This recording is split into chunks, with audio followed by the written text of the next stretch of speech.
Bonjour, c'est la sœur Yuno Kim.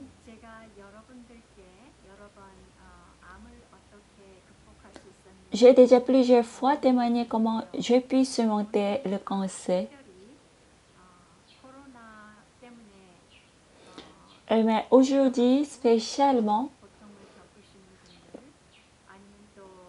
j'ai pensé aux gens qui sont en train de souffrir du coronavirus ou traverser les problèmes sociaux ou économiques.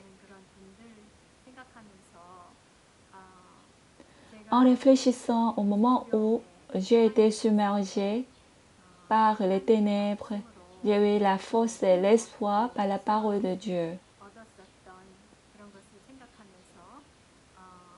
Alors, au lieu que vous soyez découragés et abandonnés, en espérant que vous gagnerez une nouvelle force et l'espoir, je voudrais partager mon histoire.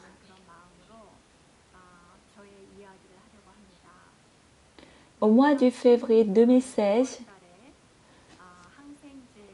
j'ai été transportée aux urgences à cause des effets secondaires contre des antibiotiques. Autrefois, un médecin m'avait donné des antibiotiques pour un grand problème de l'estomac. Après les avoir pris, j'ai eu des effets secondaires très graves. C'est pour ça que j'ai été transportée aux urgences. Ce jour-là, le médecin m'avait demandé de faire plusieurs examens pendant toute la nuit. J'ai eu tous les examens qui consistent à scanner. Le lendemain matin, le médecin est venu dans ma chambre.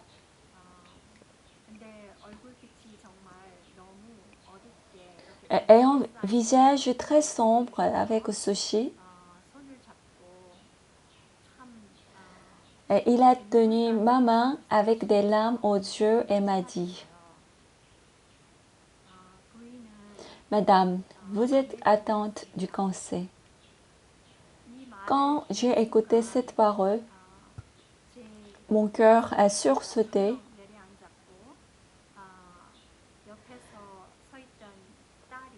Et en voyant ma fille qui était auprès de moi, pleurant, au point de s'évanouir, j'ai eu l'impression que la foudre s'abattait sur moi et le monde s'était subitement arrêté. Surtout en voyant ma fille pleurer fortement auprès de moi, j'avais beaucoup mal au cœur car je ne pouvais rien faire pour elle. J'ai été très malheureuse en pensant que je suis la cause de sa difficulté. En plus, la peur de la mort est entrée dans mon cœur.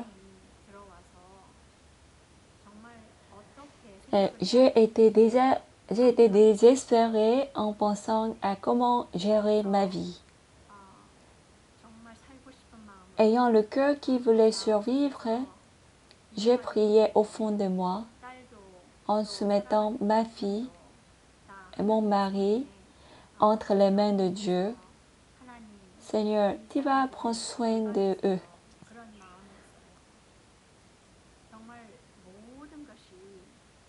Je sentais comme si toutes choses avaient perdu la vie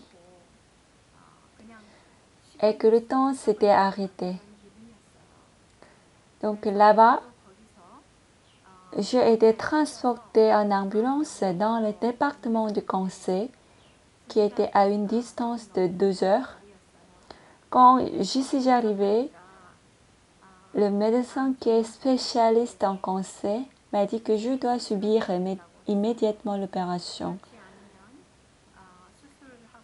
Au cas contraire, si je ne me fais pas opérer et je ne suis pas le traitement contre le cancer, je ne pourrai que vivre pendant 6 mois. Je ne savais pas quoi faire. C'était mon corps, pourtant il n'y avait rien à faire pour le contrôler. Quand j'ai subi l'opération, j'étais déjà désespérée. Le lendemain, après l'opération, le médecin est venu dans ma chambre pour me dire qu'il y avait 5 litres d'acide qui étaient sortis de mon ventre et j'ai enlevé 2 grandes bulles du cancer et 9 autres petites parties au niveau de mon ventre. J'ai tellement perdu de sang durant l'opération que je ne pouvais ni parler, ni bouger. Et à cause de cette douleur, j'étais beaucoup inquiète pour ma vie. Surtout, j'avais fortement peur de la mort. Dans cet état, j'ai appris que ma fille qui est en Corée, ma famille qui est en Corée a fait une réunion et a décidé de m'envoyer une sœur qui s'appelle Heon pour m'assister.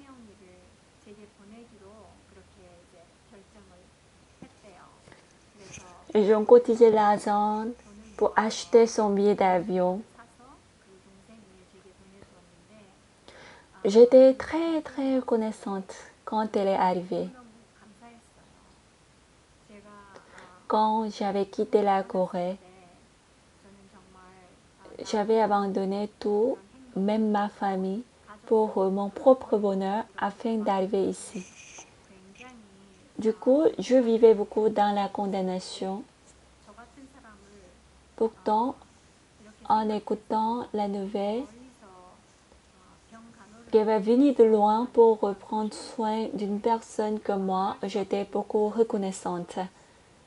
Après l'opération, ma soeur est arrivée et elle m'a dit qu'elle avait causé au téléphone avec le pasteur Osopa qui est en Corée avant de venir. Je n'avais pas personnellement une relation proche avec lui.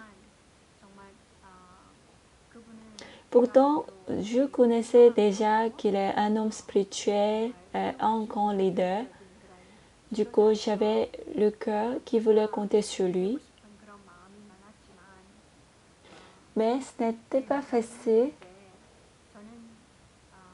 de demander une aide devant Dieu, car en me regardant, je voyais que j'étais une chrétienne qui va à l'église seulement chaque dimanche. En plus, je n'arrivais pas à croire que Dieu m'aide quand je le lui demande. De toute façon, ma sœur bien-aimée est venue et elle a raconté toutes les histoires que le pasteur lui avait demandé de me raconter. Et malheureusement, je n'arrivais pas à m'en souvenir car j'étais inconsciente à cause des médicaments après avoir subi les opérations 2 fois. Mais un jour, ma soeur m'a demandé d'appeler le pasteur. Du coup, je l'ai appelé, mais il ne décrochait pas car il est toujours occupé. J'étais beaucoup déçue. Mais le lendemain, j'ai reçu un appel de la part du pasteur et j'étais extrêmement joyeuse. Qui pourrait appeler une personne qui est en train de mourir comme moi? Quand j'ai reçu son appel, sa première phrase qui m'a été adressée, c'était « La sœur Kim, écoutez-moi bien. Jésus n'a jamais passé outre ayant vu les malades. » Quand j'ai écouté cette parole, mon cœur était très très joyeux. Je connaissais beaucoup d'histoires de la Bible.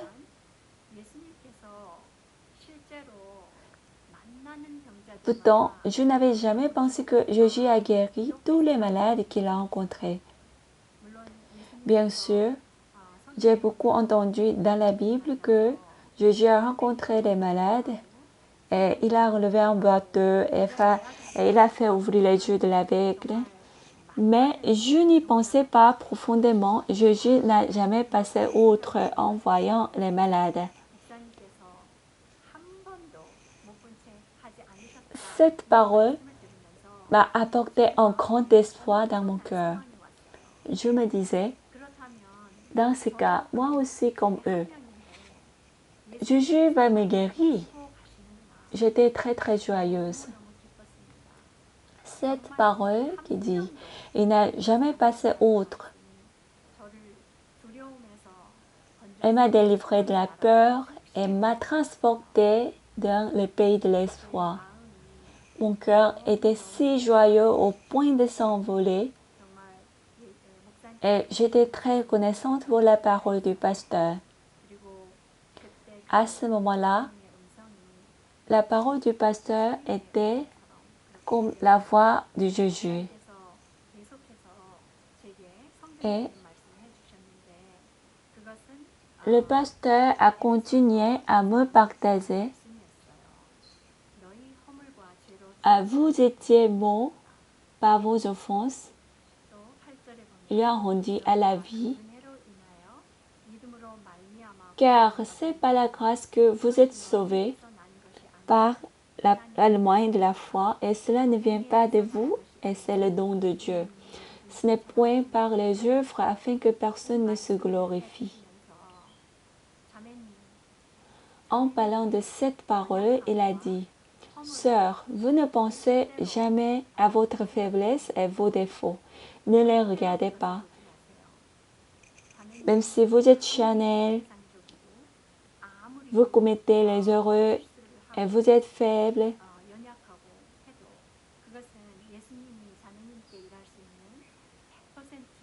ce sont des très bonnes conditions par lesquelles Dieu peut travailler en vous à 100%. Autrefois, je pensais habituellement ainsi. Je ne suis pas spirituellement, alors que je fréquente l'église, je n'ai rien fait pour Jésus, je suis charnel, je suis comme ceci et comme cela. Ayant toujours ce genre de pensée, je ne pouvais pas avancer vers Jésus avec audace. Malgré cela, quand il m'a montré que ce sont des conditions par lesquelles je peux avancer vers Jésus, il n'y avait plus de meilleure chose aussi que ça pour moi. J'avais l'impression que la chaîne des œuvres qui m'avaient fortement liée était automatiquement déliée. Je me sentis m'envoler. C'était la première fois de ma vie que j'ai compris véritablement la parole dans Jean chapitre 8, verset 32. Vous connaîtrez la vérité vous affranchira. Comme cette parole, je me sentais très libre totalement. Du coup, mon cœur a été délivré de la peur et transporté dans le pays de l'espoir. Ensuite, pasteur a parlé de la femme qui a été surprise en flagrant délit d'adultère dans Jean chapitre 8.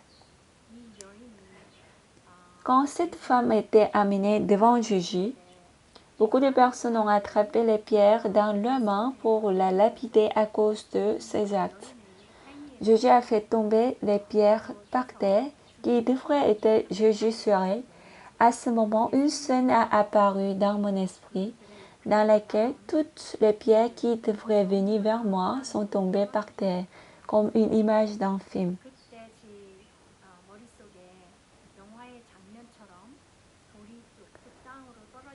Il y avait aussi beaucoup de pierres sur moi, comme les pierres de la tristesse après l'opération, les pierres de la douleur qui viennent des traitements contre le cancer, et les pierres des inquiétudes vis-à-vis de mon avenir. Mais j'ai remarqué qu'elles sont tous tombées par terre à mes yeux. Comme si Jésus a pris un écran pouvait tomber les pierres en se tenant devant moi.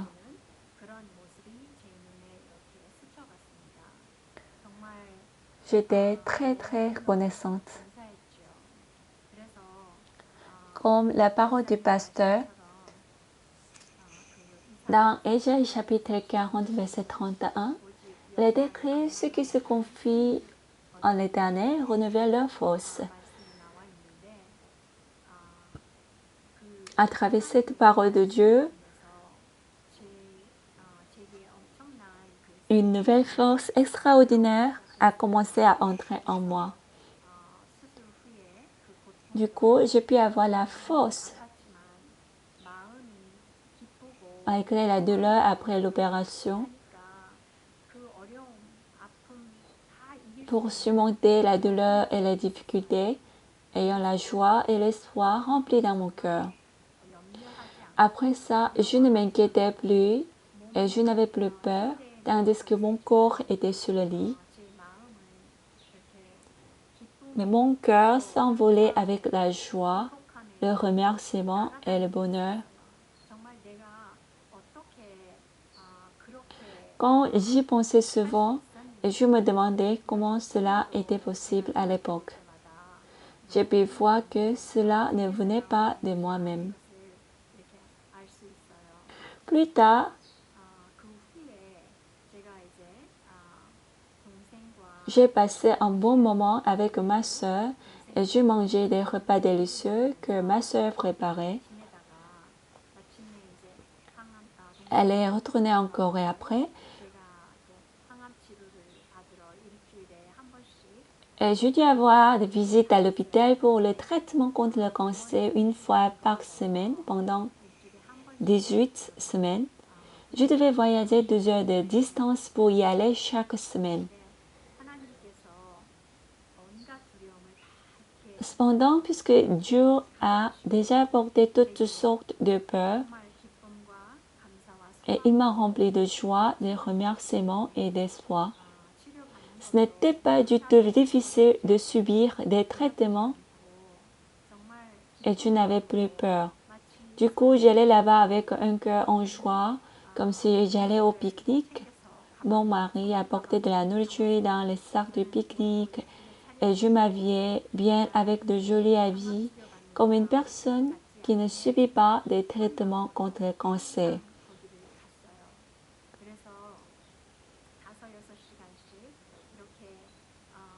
Mais pendant 5 ou 6 heures, j'ai subi des traitements qui consistent à insérer des produits dans le corps chaque fois. Ce n'était vraiment pas facile comme je l'entendais. Le moment où les produits entraient dans mon corps a commencé à s'affaiblir au niveau de l'estomac, de la gorge, de la langue, etc. Toutes les parties du corps étaient influencées, mais ce qui m'était le plus difficile, c'était de manger. Mais pour ceux qui subissent les traitements contre le cancer, s'ils ne mangent pas bien, c'est très difficile de supporter les traitements. Car les globules blancs et les globules rouges sont détruits par les produits qu'on injecte dans mon corps. Et ça rend le système immunitaire beaucoup faible et lui donne facilement des inflammations au niveau du corps. Ainsi, notre corps a du mal à combattre contre les microbes et c'est très difficile de subir les traitements dans cet état. En ce temps-là, c'était très difficile pour moi, mais il y a des paroles que Pasteur Park m'a données. Quand on met le carburant dans la voiture, elle le boit et elle marche bien après. Elle ne dit pas que ceci est délicieux ou cela n'est pas délicieux. De même, on mange la nourriture pour vivre, pas pour le goût. Comme la voiture, vous allez bien manger parce qu'il n'y a pas de meilleur médicament que la nourriture. À l'époque, j'avais grande envie de vivre. J'ai accepté la parole du pasteur telle qu'elle. À partir de ce jour-là, le fait de manger est devenu ma mission. j'ai mis des nourritures partout autour de moi. Après le petit déjeuner, je mange un goûter et après déjeuner encore, je mange un goûter et après le dîner, encore un goûter. Comme ça, c'est devenu mon travail. Que j'ai envie de manger et je n'arrive pas à manger ou j'ai des nausées, j'ai tout mangé. Du coup, comme j'ai continué à manger, j'étais toujours en bonne forme et le niveau de globules blancs était stable. Grâce à ça, j'ai pu réussir à terminer le traitement contre le cancer. Des fois, mon estomac était tellement affaibli que j'ai eu une forte crampe d'estomac et j'étais saisie par une grande peur, comme si je mourais bientôt, au point que j'étais transportée aux urgences plusieurs fois. Donc, chaque fois que la difficulté m'arrivait, je cherchais encore pasteur et j'écoutais sa parole. Un jour, j'ai eu beaucoup peur et j'ai appelé pasteur, mais il était absent en Corée. Et on m'a dit qu'il est allé en Allemagne. Et je l'ai appelé en Allemagne, mais on m'a dit qu'encore qu'il est parti en Russie. À la fin, quand j'ai essayé de l'appeler en Russie, je puis communiquer avec lui. Quand je lui ai parlé de la crampe d'estomac que j'avais eue, il m'a demandé si j'ai encore la crampe d'estomac. Alors je lui ai répondu, non, ça va maintenant, pasteur. Il m'a encore répondu, ah bon, dans ce cas, vous êtes déjà guéri de la crampe d'estomac et vous n'avez plus besoin de vous en inquiéter. Quand j'ai écouté sa parole qui a dit que la crampe n'arrive pas seulement chez les malades atteints d'un cancer, mais aussi ça arrive souvent chez les gens ordinaires. J'ai été beaucoup consolée par cette parole parce que souvent les malades atteints de cancer voient tous les problèmes comme venant du cancer. Pourtant, mon cœur était tranquille à cause de cette parole ordinaire. Je dis, ah pasteur, vous avez raison. Je suis guérie de la crampe d'estomac alors. Ce n'est pas du tout problème. La peur a disparu et je ne m'inquiétais plus. Ensuite, le pasteur a montré tous les exemples de la Bible. Quand les gens sont atteints de la maladie ou ils ont des problèmes, ils ont ajouté Jésus sur ça. Et comme ça, ils sont guéris de toutes les maladies et tous les problèmes sont résolus. Le moment où Jésus est venu chez eux, il m'a tout expliqué comme ça. Donc, une formule s'est produite dans mon cœur. La maladie plus Jésus égale la guérison. Le problème plus Jésus égale la solution. Du coup, quand j'ai attrapé la grippe, ou quel que soit le problème qui m'arrive, je me souviens immédiatement de Jésus et j'ajoute Jésus sur ça. Ainsi, je vois que les problèmes sont résolus et je suis guérie de la douleur. Comme pasteur a l'habitude de dire que j'ai mal au ventre, mais je suis guérie.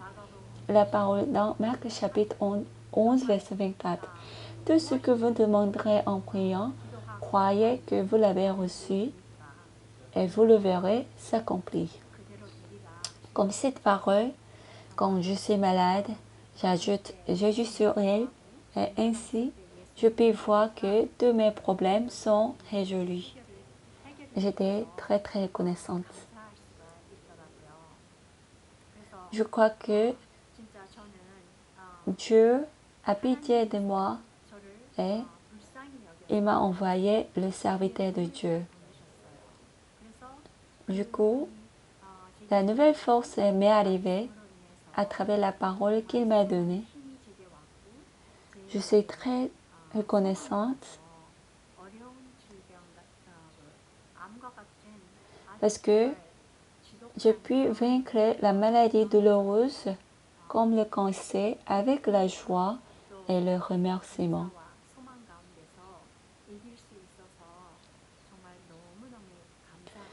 Après cette guérison,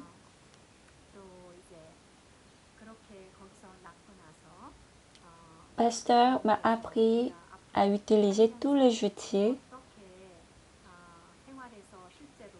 que Jésus nous a donnés dans la parole pour les pratiquer dans la vie quotidienne. Je vais prendre un exemple. Dans 1 Corinthiens chapitre 6, verset 9 à 11, il est écrit « Les jeunes justes n'hériteront point le royaume de Dieu. » Verset 11, « Et c'est là ce que vous étiez, quelques-uns de vous, mais vous avez été lavés, mais vous avez été sanctifiés, mais vous avez été justifiés au nom du Seigneur Jésus-Christ. » J'ai été lavé, j'étais sanctifié, j'étais justifié. Pasteur m'a dit que je dois me souvenir de mais. Parce que mais renverse complètement ce qui est précédé. Comme je suis malade, mais je suis guéri. J'ai le problème, mais c'est résolu.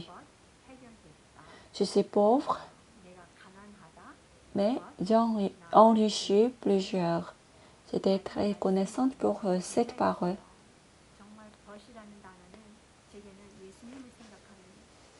Quand le mot mais me fait rappeler de Jésus, chaque fois que je me trouve dans une situation, si je me rappelle du mais, je pense à Jésus qui a lavé, a justifié et sanctifié moi qui est injuste. C'est un très bon outil que je peux utiliser immédiatement.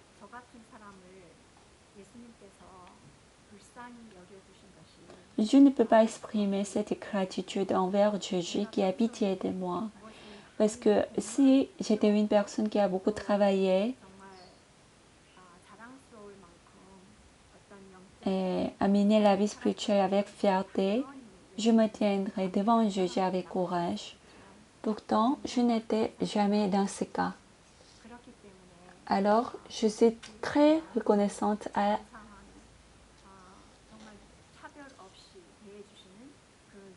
l'amour de Jésus qui me traite sans distinction. Après cela, j'ai pu témoigner ce que Dieu m'a fait devant les gens comme ça.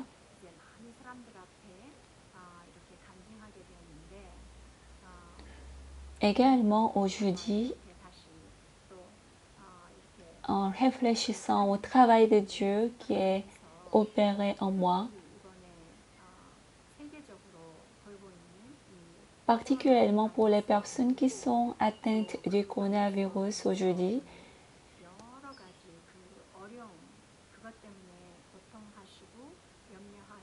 et les personnes qui sont tombées dans les ténèbres et les soucis à cause des difficultés qui viennent du coronavirus,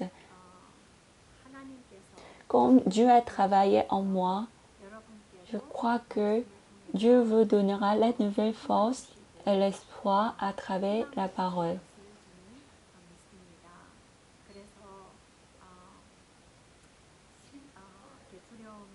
Au lieu d'être siégé par la peur, j'espère que vous serez guéris des maladies et vous allez vivre avec l'espoir vis-à-vis de votre avenir à travers la parole. Je pourrais dire que la parole dans Somme, chapitre 119, versets 49 à 50, est un résumé de mon témoignage. Souviens-toi de ta promesse à ton serviteur, puisque tu m'as donné l'espérance. C'est ma consolation dans ma misère, car ta promesse me rend la vie.